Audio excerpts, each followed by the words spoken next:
Carissime e carissimi, siamo in cammino verso l'Assemblea Generale dell'Opera di Maria che si svolgerà dal 1 al 21 marzo del prossimo anno 2026.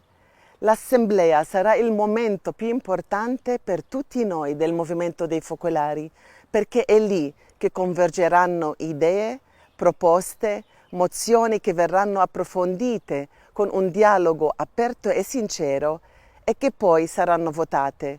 È lì che verranno eletti i nuovi dirigenti dell'opera. Il cammino è già cominciato nelle nostre comunità che sono tutte coinvolte in questa prima fase di consultazione. Vi invito caldamente a vivere questa importante tappa con momenti di ascolto profondo e di discernimento comunitario, proseguendo l'esperienza di sinodalità imparata e vissuta durante il Sinodo. Mi auguro davvero che la partecipazione sia più ampia possibile perché tutti siamo corrisponsabili, dunque protagonisti. Gli appartenenti alle varie chiese cristiane, le diverse religioni o chi tra noi non si riconosce in un credo religioso.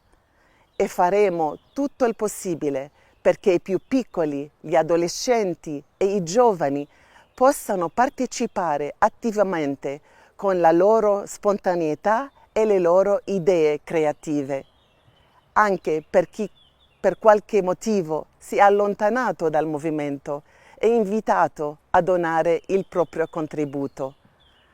Ma la cosa più importante che possiamo fare è ravvivare l'amore reciproco per meritare la presenza di Gesù tra tutti. Vedo infatti questa preparazione all'Assemblea come un'opportunità per migliorare i rapporti personali e per conoscerci sempre di più. Sarà poi un'occasione privilegiata per rafforzare con la preghiera la nostra unione con Dio e l'unità fra tutti. Solo così possiamo confidare che lo Spirito Santo ci guidi, ci illumini e ci ispiri.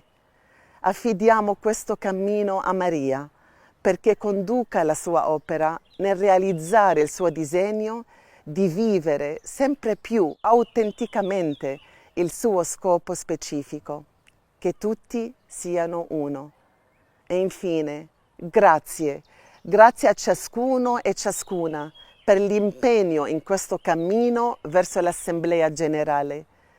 Il mio ringraziamento speciale va a coloro che nella sofferenza offrono il contributo più prezioso. Ciao a tutti!